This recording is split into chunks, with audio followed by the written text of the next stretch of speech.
Bonjour. Vous êtes journaliste, lauréat du prix Bayeux des correspondants de guerre. Vous êtes le fondateur de Gaza Press. Avant la guerre, vous travailliez dans le territoire palestinien avec des journalistes occidentaux notamment. Et aujourd'hui, vous couvrez ce conflit inlassablement.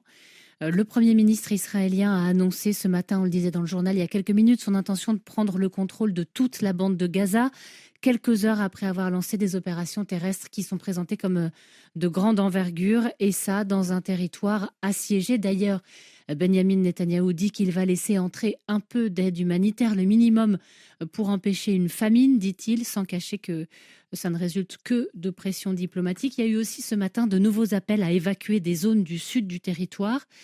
Vous et votre famille, comme la quasi-totalité des habitants de Gaza, vous avez dû fuir à plusieurs reprises.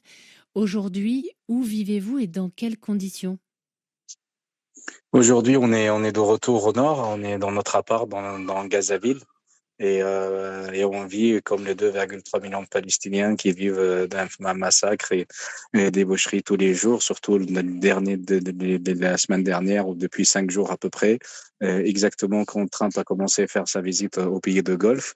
Et Netanyahu, apparemment, il voulait montrer au monde entier que c'est pas Trump qui décide, surtout après la libération de prisonniers américains, israéliens, Alexandre, et que il y a pas de c'est une guerre sans pitié. Du coup, ils ont intensifié les bombardements. Tous les jours, il y a plus de 100 morts chaque jour, et surtout la nuit. L'intensification de bombardements, c'est au nord de la bande de Gaza, dans le quartier de Beth Lahia, et aussi à l'est de la ville de Khan Younes. Là, on va voir qu'ils ont demandé l'évacuation de toute la ville de Khan Younes. Donc, on parle à peu près des habitants de Khan Younes, ils sont à peu près 500 000, avec les déplacés de la ville de Rafah qui est obligé de quitter la ville parce que ça a été occupé totalement par les Israéliens.